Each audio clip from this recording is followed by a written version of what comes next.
한 달에 한 번 이제 모고처치와 함께 예배를 드리는 시간인데요. 오늘 우리가 함께 읽은 사사기 1장 16절부터 21절은 우리가 다 알고 있지만 이 사사기는 어떻게 보면 이스라엘의 현실과 또 가깝게는 우리의 삶의 현실을 그대로 보여주는 그런 말씀이 아닌가 이런 생각을 해보게 됩니다. 여호수아서에서 보면은요. 가나안 땅에 입성을 하고 나서 이스라엘 백성들에게 땅을 분배하고 그리고 그 말씀의 대부분이 땅을 취하였다. 이런 기록들이 굉장히 대부분에 많이 나오고 있습니다. 그런데 이제 사사기에 들어오면서 리더자로 있었던 여호수아가 죽고 나서 곧바로 드러나는 사실이 있는데 그게 무엇이냐면 가나안 땅의 족속들을 쫓아내었지만 다 쫓아내지는 못했다라고 하는 그 사실에 대해서 계속해서 반복되고 있는 게 이 사사기의 내용을 우리가 알 수가 있습니다. 오늘 또 특별히 본문 1장 16절부터 21절 역시 보면 겉으로 보면은 진멸하고 점령하고 또 쫓아내었지만 쫓아내지 못한 곳이 있었음을 우리에게 말해주고 있어요. 그런데 아주 흥미로운 것이 19절 말씀을 주목해 보면은요. 여호와께서 함께 계셨으므로 여호와께서 함께 계셨으므로 이 말씀이 시작이 돼요. 그래서 진멸하였다는 거예요. 그런데 그 뒷부분에 보면은 쫓아내지 못하였으며 라고 하는 내용이 나옵니다. 우리는 이 부분에 있어서 조금 의문점이 생길 수밖에 없어요. 왜냐하면 우리가 생각할 때에 여호와께서 함께 하시면 모든 전쟁에서 승리할 수 있습니까? 없습니까? 승리할 수 있습니다. 그런데 여호와께서 함께 하셨음에도 불구하고 지금 유다 지파에서는요. 쫓아내지 못한 족속이 있었다는 거예요. 그 족속에 대해서 오늘 우리는 함께 이 문제에 대해서 또 해답을 찾아가는 그런 시간이 되기를 원합니다. 우리가 먼저 17절, 우리 18절을 함께 읽어보도록 하겠습니다. 거주하는 가나안 족속을 쳐서 그곳을 진멸하였으므로 그 성읍의 이름을 호르마라 하니라. 유다가 또 가사 및 그 지역과 아스골론 및 그 지역과 에그론 및 그 지역을 점령하였고. 우리 17절, 18절에서 이렇게 보면은 17절에 보면 유다 지파는 시므온 지파와 연합했습니다. 연합해서 가나안 족속을 쳐서 진멸하였다. 그리고 또 여러 지역을 점령하였다. 이렇게 나오고 있어요. 이 17절에서 진멸이라고 하는 것은 우리가 다 알고 있는 것처럼 헤렘에 대한 뜻을 갖고 있잖아요. 이 진멸은 하나님께서 사용하실 용도이기 때문에 하나님 앞에 바쳐진 물건이기 때문에 하나도 남김없이 다 진멸한다 이런 의미를 갖고 있는 거예요. 그래서 이 호르마라고 하는 이름을 지었던 이유도 하나님 앞에 바쳐드립니다라고 하는 의미를 갖고 있어요. 그래서 호르마라고 하는 히브리 단어의 의미는요. 봉헌이라고 하는 뜻을 갖고 있는 거예요.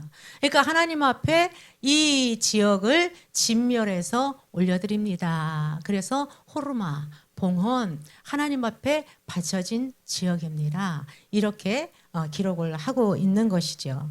가나안 땅에 들어오면 하나님께서 미리 말씀하신 게 있으셨습니다. 출애굽기부터 민수기, 신명기, 여호수아 계속해서 말씀하시는 것이 무엇이냐면 진멸이라고 하는 말이에요. 하나님께서 약속하신 그 가나안 땅에 대한 그 지역의 모든 족속에 대한 진멸을 하나님께서 선포하셨어요.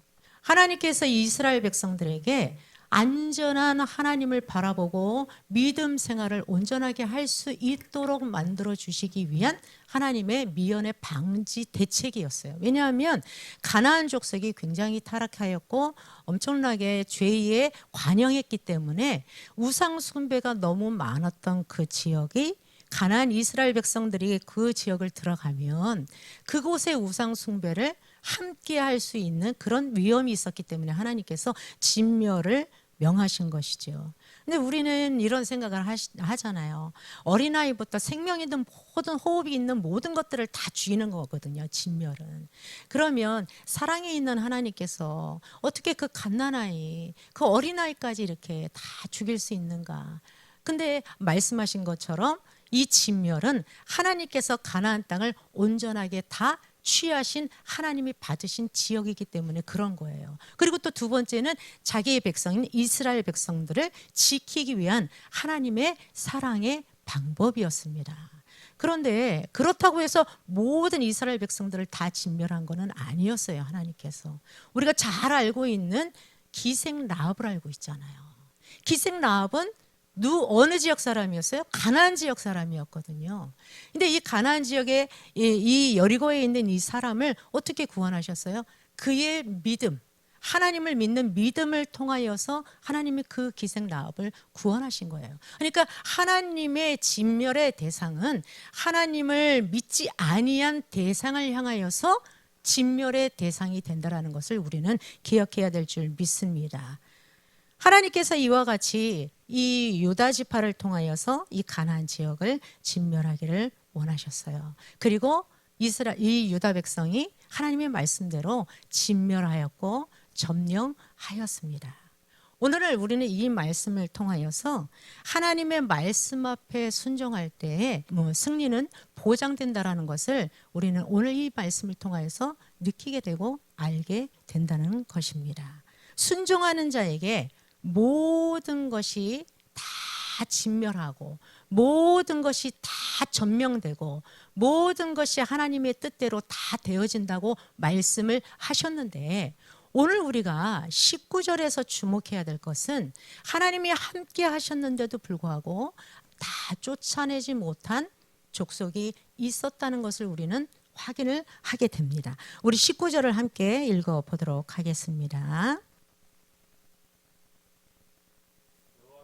유다와 함께 계셨으므로 그가 산지 주민을 쫓아내었으나 골짜기의 주민들은 철병거가 있으므로 그들을 쫓아내지 못하였으며. 네, 여기에서 이스라엘 백성들, 특히 유다 지파가 진멸하고 점령할 수 있었던 이유는 사실은 그들의 능력 때문이 아니었어요. 이 19절에 첫 번째 기록되어 있는 그 말이 무엇입니까?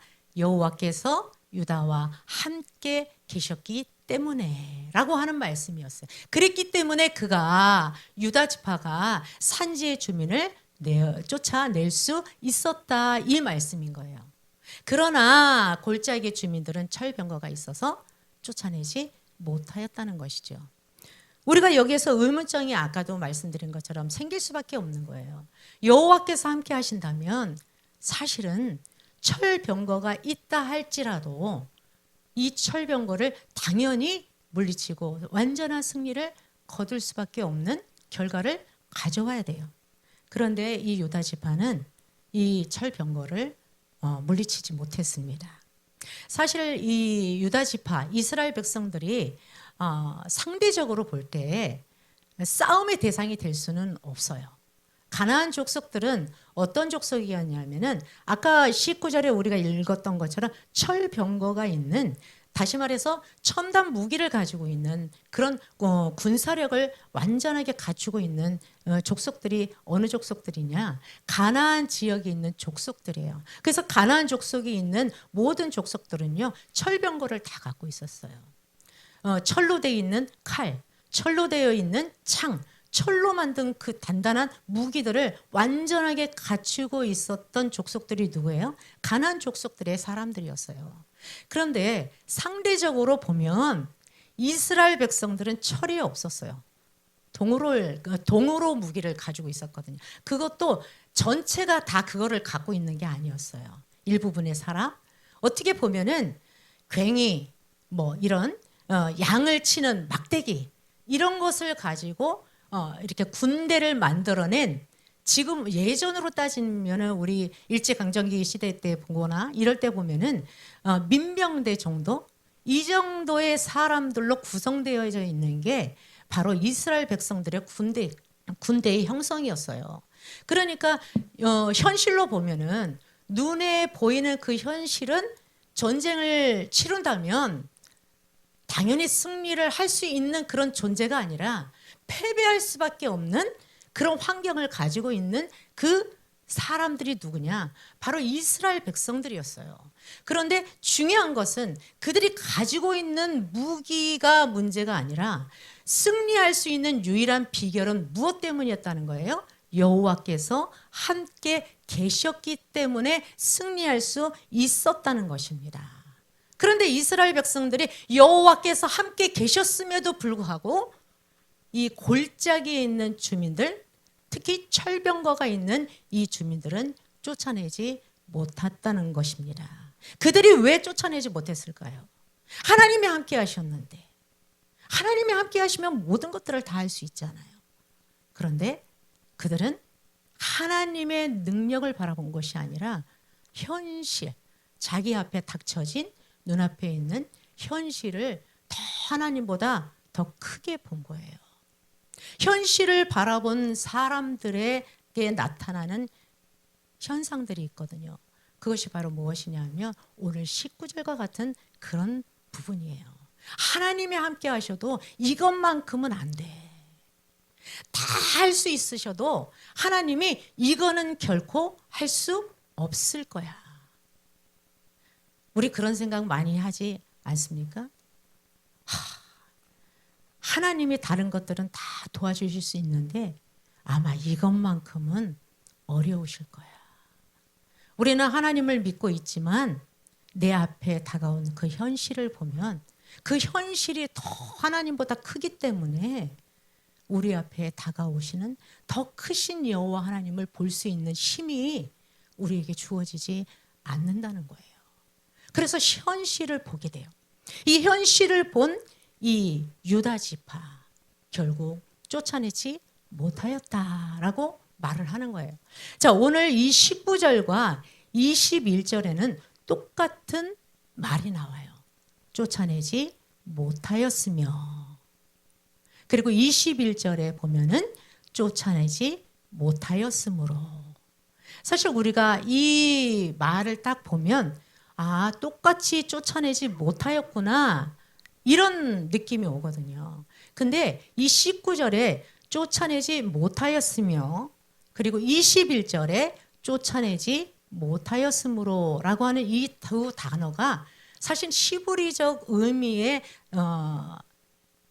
해석이 전혀 좀 다릅니다. 이 19절에 있는 이 쫓아내지 못하였으며 라고 하는 이 의미의 말은요. 그는 쫓아낼 수 없었다. 왜냐하면 그들이 철로 된 마차를 가지고 있었기 때문이다. 그러니까 19절은 전쟁을 했어요, 안 했어요? 전쟁을 했어요. 전쟁을 했는데도 불구하고 그 전쟁 가운데에서 그들을 쫓아내지 못하였다라고 하는 의미를 가지고 있는 거예요. 그런데 21절은 다릅니다. 여기에서 쫓아내지 못하였으므로 라고 하는 그 히브리 원문에서는요, 이렇게 해석하지 않아요. 우리가 지금 개역개정에는 쫓아내지 못하였으므로 라고 하면서 아, 전쟁을 했는데 쫓아내지 못했구나 이런 의미로 생각이 들거든요. 그런데 진짜 원문에서는요, 쫓아내지 않았다라고 말하고 있어요. 그러니까 21절은요, 실제적으로 전쟁을 하지도 않고 그냥 함께 거주한 그 상태를 의미하는 거예요. 그러니까 이스라엘 백성들에게는요, 어떻게 보면 처음부터 이 자기 앞에 다가온 현실, 내 앞에 다가온 이 문제, 하나님이 함께 하셔도 이 철병거는 무찌를 수가 없지. 하나님이 함께 하셔도 이 난공불락의 여부수족 속의 이 예루살렘 성, 이거는 점령할 수가 없지. 하나님, 우리는 이 정도에서 이 정도로 하는 것이 최선입니다. 우리가 때로는 그런 믿음을 갖고 있지 않나요? 내가 어느 정도 할 수 있는 그 부분의 모든 것들은 아, 이거는 내가 한번 해보겠습니다. 아, 하나님이 함께 하시면 가능할 것 같아요. 하지만 내 앞에 다가온 집채만한 그 현실의 문제 앞에서는요, 하나님이셔도 이 문제는 해결하실 수 없을 거야 라고 하는 불신이 우리에게 들어와요. 하나님이 함께 하시잖아 라고 하는 말이 계속 우리의 입에서 흘러나오지만 우리의 깊은 내면 속에서는 뭐라고 얘기해요? 아니야, 아니야. 결코 못 하실 거야. 있을 수 없어. 기적이 나타나야지. 우리는 그렇게 말을 해요. 여러분, 철병거를 가진 그들을 정말 우리는 상대할 수 없는 걸까요? 정말 난공불락에 아무도 점령할 수 있는 그 요새와 같은 여부수 족속의 그 성을 우리는 차지할 수 없는 것일까요? 우리는 사사기 4장 13절부터 16절의 내용을 보면 아주 놀라운 결과가 보여집니다. 시스라가 모든 병거 곧 철병거 900대와 드보라가 바락에게 이르되 일어나라 이는 여호와께서 시스라를 내 손에 넘겨주신 날이라 여호와께서 너의 앞서 나가지 아니하시느냐 여호와께서 병거와 그의 온 군대를 칼날로 혼란에 빠지게 하심에 시스라가 병거에서 내려 걸어서 도망한지라 바락이 그의 병거들과 군대를 추격하여 시스라의 온 군대가 다 칼에 엎드러졌고 한 사람도 남은 자가 없었더라. 여러분 지금 이게 드보라가 이 시스라가 가지고 있는 철병거 900대와 맞서서 대거의 승리를 거둔 그 말씀이 사사기 4장 13절부터 기록되어진 말씀이에요. 이 사실을 보면은 정말 철병거를 맞대어서 싸웠을 때 승리할 수 없는 대상은 아니라는 것을 오늘 이 본문을 통해서 우리는 알게 되는 거예요. 만약 철병거를 상대로 해서 우리가 싸울 수 없었고 그래 그냥 보여지는 그대로 우리는 그냥 완패할 수밖에 없어라고 결정을 해서 그냥 끝내버렸다면 오늘 이 드보라가 치르는 이 드보라와 바락이 함께 이 시스라를 대적해서 치르는 이 전쟁도 똑같이 어떻게 돼야 돼요? 패배할 수밖에 없었던 전쟁이어야 돼요. 그런데 그러지 않았다는 거예요. 도대체 이 드보라와 바락은 왜 어떻게 해서 승리를 거뒀던 것이죠? 해답이 14절에 있는 거예요. 여호와께서 시스라를 내 손에 넘겨주신 날이라 여호와께서 너의 앞서 나가지 아니하시느냐. 하나님께서 이 드보라가 하나님이 오늘 이 시스라 철병거가 그렇게 강력하게 있는 그 시스라라 할지라도 하나님이 오늘 너에게 그 시스라를 넘겨준 날이라. 하나님이 우리보다 지금 앞서가시느니라. 하나님이 지금 우리의 앞서가셔서 지금 그 시스라의 철병거와 하나님이 전쟁을 치르고 계신다. 이 드보라에게 있었던 그 신앙, 그 믿음은 무엇이냐 하면 여호와께서 주신 그 말씀이었어요. 여호와께서 주신 그 약속이었어요. 여러분, 철병거는 사실 우리와 맞서 싸울 수 있는 존재는 아닙니다. 우리 앞에 닥쳐진 철병거, 우리에게 닥쳐진 그 수많은 집체 같은 문제, 우리의 능력으로 싸울 수 있나요? 사실 싸울 수 없어요. 우리의 능력으로는 그 무엇도 맞대해서 승리할 수 있는 힘이 우리에게는 사실은 없어요. 인정해야 돼요. 그러나 가장 중요한 것은 나는 연약하지만 우리 하나님은 연약한 분이 아니시기 때문에 나는 나약하지만 나는 능력이 없지만 우리 여호와 하나님은 능력이 없으신 분이 아니시기 때문에 하나님이 말씀하시면 하나님은 반드시 그 말씀대로 이행하시는 분이시라는 것을 믿으시기를 바랍니다. 하나님은 한번 말씀하시면 반드시 그 약속을 지키시는 하나님이세요. 만약 유다 지파가 여호와께서 유다와 함께 하심으로 그 말씀 하나만 붙들었다면 철병거를 반드시 물리쳤을 거예요. 싸우기 전부터 두려움 때문에 우리는 질 수밖에 없어. 그거는 이미 전쟁을 치르기도 전에 지는 싸움이었어요. 심리적 압박이 오는 것이죠. 아무리 여호와 하나님께서 함께 하셔도 저 철병거만큼. 그런데 그렇지 않았어요. 여러분, 이스라엘 백성들이 애굽에서 출애굽했을 때 이 애굽의 그 바로의 군대가 철병거를 타고 막 쫓아왔잖아요. 앞에는 홍해 바다가 있었습니다. 그 누구도 살 수 있을 거라고 생각하지 않았어요. 근데 모세가 뭐라고 얘기해요? 여호와 하나님을 바라보라. 오늘 저 바로의 군대를 하나님께서 너희들 보는 앞에서 어떻게 하시는지 너희들이 눈으로 스스로 보게 될 것이다. 그런 분이 여호와 하나님이세요. 우리의 삶 가운데에서도 수많은 철병거의 문제들이 다가옵니다.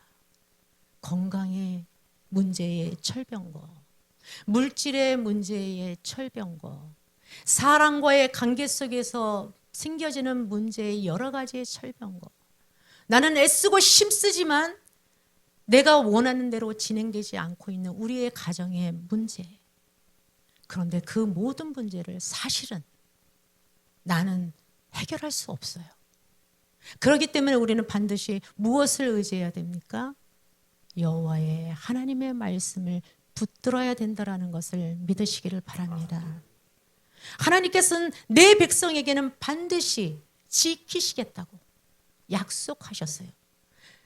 오늘 이 철병거의 이 사실 앞에서 우리는 우리의 모습을 다시 한번 점검해보는 그런 귀한 시간이 되기를 원합니다.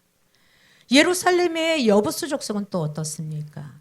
베냐민 지파는 아까 쫓아내지 못하였으므로 라고 얘기를 했는데 사실은 말씀드린 것처럼 싸움도 하지 않았어요. 그들은 왜 싸움을 하지 않았을까요? 사무엘 하 5장 6절 이하에 보면은요, 이 여부스 족속이 어느 성에 살고 있었는가를 명확하게 설명해주고 있는데, 이 성이 언제 점령이 되냐면 다윗이 왕이 되고 통일 왕국이 되면서 다윗성을 이 여부스 족속이 있는 이 예루살렘으로 옮기게 됩니다. 그런데 그 여부스 족속들이 아무도 이 성은 점령할 수 없어라고 선포해요. 그런데 이 다윗이 그 성을 점령해요. 어떻게 점령해요? 사실 겉으로 보면 점령할 수 없는 지역이에요. 산꼭대기. 들어가는 입구에부터 모든 것들이 다 차단되어 있는 난공불락의 성입니다. 그런데 다윗이요, 지혜를 얻어요. 물이 나오는 그 샘물의 통로를 통해서 그 성 안으로 진입해서 그 성을 점령해요. 지금 이 베냐민 지파가 하나님 앞에 기도하면서 하나님, 저 여부수 족속의 저 성을 하나님이 나에게 주셨다면 하나님 저 성을 점령할 수 있는 지혜를 주십시오. 이렇게 기도했어야만 됐어요. 그런데 이미 안 돼. 그 주변의 모든 것들은 다 점령해도 그 성만큼 점령하지 못했어요. 그래서 21절에 뭐라고 말합니까? 계속해서 지금까지 함께 공존하면서 살게 되는 것입니다. 여러분, 우리의 시선이 하나님의 시선으로 무엇인가 바라보지 못하면 우리의 삶의 모든 부분은요, 계속해서 실패할 수밖에 없는 인생을 살 수밖에 없는 것이 우리의 인생입니다. 왜냐하면 우리는 그 무엇도 뛰어넘을 수 있는 그 능력이 우리에게는 제한적이기 때문에 그래요. 우리에게 닥쳐진 모든 문제들은 내가 할 수 있는 영역의 능력만큼만 갈 수 있는 것입니다. 그거는 우리 모두가 동일해요. 그런데 하나님이 함께 하시면 우리가 감당할 수 없는 우리의 키 이상의 높이가 있다 할지라도 하나님이 그 문제를 반드시 해결할 수 있는 그 지혜와 능력으로 우리를 인도하신다는 것을 믿으시기를 바랍니다. 정말 두려움 때문에 철병거와 싸우지 못했던 건가요? 정말 우리에게 능력이 없어서 싸우지 못했던 건가요? 정말 난공불락의 성이었기 때문에 우리는 타협할 수 없는 것일까요? 그렇지 않다는 거예요, 여러분. 주님께서 오늘 우리에게 말씀하십니다. 여호와께서 유다와 함께 계셨으므로. 여러분, 오늘 여호와 하나님이 우리와 함께 하심을 믿으시기를 바랍니다. 우리의 어떤 상황이 된다 할지라도 내가 너와 함께함이라 하나님은 우리에게 말씀하셔요. 어떤 상황 가운데에서도 우리 주님은 우리를 홀로 두시는 분이 아니시라는 것을 믿으시기를 바랍니다. 그 환경 가운데 그 환경을 딛고 일어설 수 있도록 우리에게 능력을 주시고 그 환경을 뛰어넘을 수 있도록 나는 능력이 없지만 하나님의 능력으로 우리에게 더하여 주신다는 것을 기억하시기를 바랍니다. 이 이스라엘 백성들에게 사실 하나님께서 철병거가 있다는 사실을 가르쳐 주셨어요. 철병거가 있지만 네가 승리할 거야. 여호수아 우리 17장 18절을 잠깐 보겠습니다. 가나안 족속이 비록 철병거를 가졌고 강할지라도 내가 능히 그를 쫓아내리라. 예, 하나님이 여호수아에게 미리 말씀하셨거든요. 가나안 족속에 철병거가 있다. 그런데 두려워하지 말아라. 반드시 그 철병거 너희가 쫓아낼 수 있다. 너희의 능력으로 말고 누구의 능력으로? 나의 능력으로. 하나님의 능력으로. 내가 너희보다 앞서가리라. 내가 왕보를 너희보다 먼저 보내리라. 하나님이 계속해서 말씀해 주셨어요. 그런데도 불구하고 이스라엘 백성들은 두려웠어요. 무서웠어요. 나는 할 수 없다라고 고백해요. 그래서 자기가 감당할 수 있는 것은 쫓아내지만 감당할 수 없는 것은 그냥 타협하면서 그냥 지나가 버리는 것이 우리의 모습이라고 하는 사실입니다. 그런데 놀랍게도 20절을 우리가 함께 보면 굉장히 놀랄 만한 일이 보여집니다. 그 가운데에서도 정말 믿음으로 살아가는 한 사람을 보게 됩니다. 헤브론을 갈렙에게 주었더니 그가 거기서 안악의 세 아들을 쫓아내었고. 예, 아멘. 갈렙의 나이가요. 출애굽할 때가 45세였던 것 같아요. 그리고 가나안 광야에 있을 때 40년 광야 생활을 마치고 난 다음에 그의 나이가 85세라고 하거든요. 근데 그 85세 때에 이 갈렙이 어떤 말을 하냐면 모세가 우리에게 말씀한 게 있지 않습니까? 너의 발로 밟는 모든 땅은 하나님께서 주실 것이라고 약속하셨다. 그러니까 어떤 땅이든지 너희들이 분배되면 반드시 하나님이 주신 땅이기 때문에 그 땅을 점령하라고 말씀하셨습니다. 그렇기 때문에 저 산지, 아무도 갈 수 없는 저 산지 헤브론을 나에게 주십시오 라고 갈렙이 고백을 해요. 여호와께서 나와 함께 하시면 내가 여호와께서 말씀하신 대로 그들을 쫓아내리이다 하니. 근데 이 아낙 자손이요, 이 헤브론에 있었던 이 아낙 자손은요, 아낙 자손들 중에 거인들 중에 가장 큰 사람들이에요. 근데 이 큰 사람들, 이 헤브론을 가서 점령하는데 가장 큰 사람 세 사람을 완전히 죽이면서 헤브론을 이 갈렙이 취하게 됩니다. 이 갈렙이 어떻게 해서 이 헤브론을 취하게 될 수 있었겠어요? 그 해답이 아까 우리가 드보라가 경험했던 그 똑같은 이 말씀을 고백하게 됩니다. 헤브론이 그니스 사람 여분네의 아들 갈렙의 기업이 되고 오늘까지 이르렀으니 이는 그가 이스라엘의 하나님 여호와를 온전히 쫓았음이라. 갈렙이 85세의 나이에도 헤브론을 취할 수 있었던 것은 85세의 그 나이 때에도 이 아낙 자손 가장 큰 거인의 세 사람을 죽일 수 있었던 것은 이스라엘의 하나님 여호와를 온전히 쫓았기 때문입니다. 여러분, 우리가 우리의 삶 가운데서 믿음의 승리를 원하십니까? 여호와 하나님을 온전히 쫓는 우리 모두가 되기를 예수님의 이름으로 축원을 드립니다. 우리는 우리 앞에 닥쳐진 문제가 딱 들어오면은요, 그때 우리가 어떤 반응이 일어나냐면 그 순간이 바로 믿음이 멈추는 지점이 돼요. 한 번 멈추는 믿음은 전진하기가 쉽지 않습니다, 여러분. 여러분의 믿음이 여러분의 시선으로 멈춰 있는 그 믿음이 아니라 살아계신 여호와 하나님이 주신 그 믿음으로 담대하게 전진하는 믿음이 되기를 예수님의 이름으로 축복을 드립니다. 우리의 믿음은 멈출 수 없는 믿음이에요. 왜 그렇습니까? 여호와 하나님께로부터 온 믿음이기 때문에 그렇습니다. 믿음이 우리의 것이라면 어느 상황에 따라 좋을 수도 있고 나빠질 수도 있어요. 그런데 하나님께로부터 온 믿음은 온전한 믿음이기 때문에, 흠이 없는 믿음이기 때문에, 완전한 믿음이기 때문에 하나님의 그 믿음의 능력이 나타날 때 결코 멈추지 않는 믿음이라는 것을 기억하시기를 바랍니다.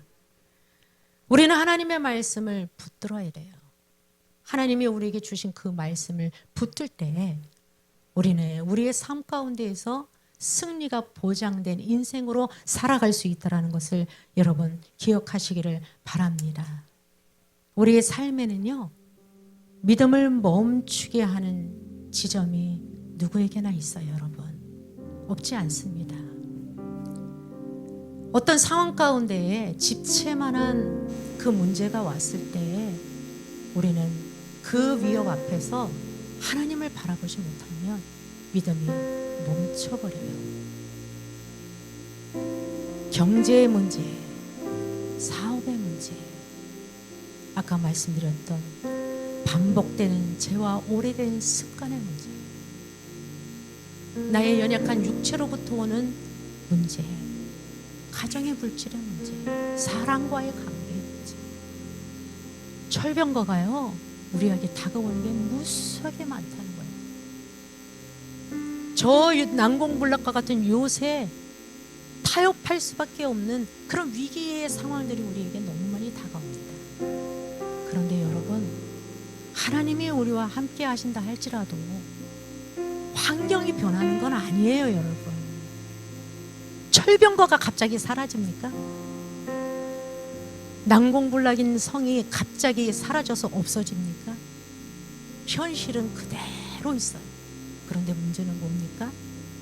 하나님이 우리와 함께 하신다라고 하는 그 온전한 믿음입니다, 여러분. 그 믿음이 철병거가 보이지 않게 하고 철병거와 맞서 싸울 수 있는 능력이 우리에게 하나님께로부터 임하게 되고, 아무도 점령할 수 없는 그 난공불락의 그 성이 하나님이 지혜를 주신 그 지혜로 점령할 수 있는 그런 믿음의 사람이 될 수 있다라고 하는 사실입니다. 오직 예수 그리스도, 오직 거룩하신 하나님을 신뢰하시는 우리 모두가 되기를 예수님의 이름으로 축원을 드립니다. 우리 주님께서 우리에게 이렇게 말씀하셔요. 요한복음 16장 33절에는 세상에서는 너희가 환난을 당하나 담대하라, 내가 세상을 이기었노라. 여러분, 예수 그리스도께서 세상을 이기셨어요. 그러나 우리에게는 환난이라는 것도 있고 문제라는 것도 다가옵니다. 중요한 것은 하나님의 말씀을 붙들고 내가 하나님 앞에 무릎을 꿇고 순종하고 있는 그 순종에 따라서 우리는 그 전쟁에서 승리할 수 있는 믿음의 사람이 되어진다는 것을 기억하시기를 바랍니다. 전쟁에서의 실패는요, 하나님이 안 계셔서 실패하는 게 아니에요. 바로 내 문제입니다. 내가 하나님을 온전히 신뢰하지 못하기 때문입니다. 우리는 주님이 주신 약속, 그 말씀을 붙들고 세상을 향하여 담대히 나가는 우리 동탄 큰우리교 모든 성도들이 되기를 예수님의 이름으로 부탁을 드립니다. 요한일서 5장 4절에는요, 무릇 하나님께로부터 난 자마다 세상을 이기느니라. 세상을 이기는 승리는 이것이니 우리의 믿음이니라. 하나님이 그렇게 선포하셨어요. 우리의 믿음, 우리의 것이 아닌 하나님께로부터 온 그 믿음. 여러분, 주님께서 주신 그 믿음을 붙들고 어떤 상황이 온다 할지라도 멈추지 않으며 담대하게 달려가는 우리 모두가 되시기를 예수님의 이름으로 축복을 드립니다.